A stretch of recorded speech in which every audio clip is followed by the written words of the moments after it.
Avelino madamdaming mensahe kay Kim Chiu at manifesting nito natupad na. Sadyang umanga na ang netizen sa lakas ng manifest ng aktor na si Paolo Avelino dahil lahat ng mga ito ay natupad na. Binalikan naman ng netizens ang post ni Paolo noong taong 2017. Ayon sa kanya, love cannot be measured by how long you wait. It's about how will you understand why are you waiting.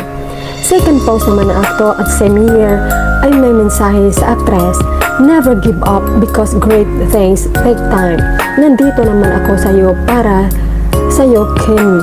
Nagbigay naman ng komento ang mga netizens.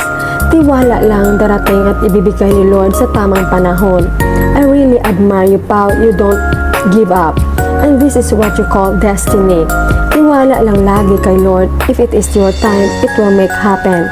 Now all the time is yours for both of you. Make the most of it. At huwag mong sayangin ang oras na ibinigay at itinadhana sa inyo. Just take care of it and life must go on with you both. Show the world that you deserve each other. To love and to be loved. To be loyal is a choice. Love each other deeply and what we will all be happy for you both. I love you, my Kim Pao, always. Ang dami nangyari sa buhay niyo, sa wakas pinagtagpo na rin kayo ni Tadhana. Swerte niyo sa isa't isa.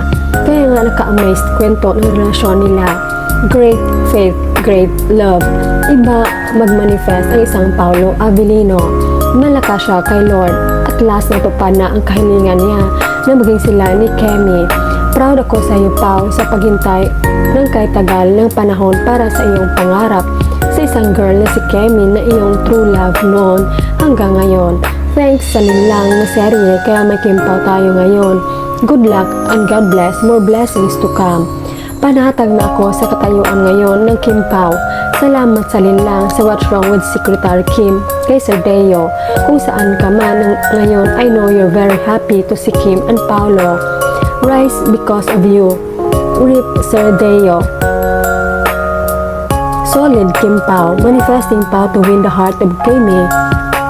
For almost 15 years, nagkatotoo talaga ang pinangarap ni Pao. Imagine 2017 pa to. Ikaw na talaga pinagpala, Pao, bukod pa sa talento mo, ang gwapo mo pa, tapos ngayon, napadayon na ang babaeng minahal mo ng tunay. Sana ingatan at mahalin mo si Kim hanggang dulo at mag-intindihan kayo sa isa't isa kasi alam natin sa mundong ito, daming pagsubok talaga. Kaya huwag kayong bibitaw. Tama, Pao, tiwala lang si Kemi, iba siya sa ibang mga babae. Si Kemi mabait at natin yan and we can trust her. Super happy kami sa inyo ni Kimi Pao. Be strong lang, Kim Pao.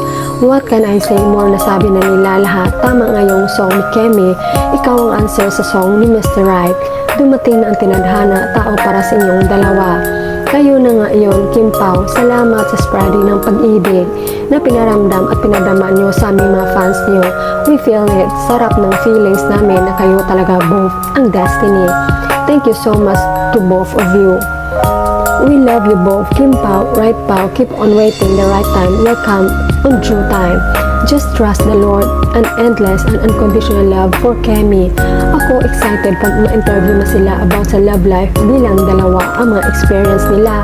Along the way, ang saya siguro na imagine ko ang tuksuhan at kulitan bilang dalawa habang nagkukwento. God works in mysterious way.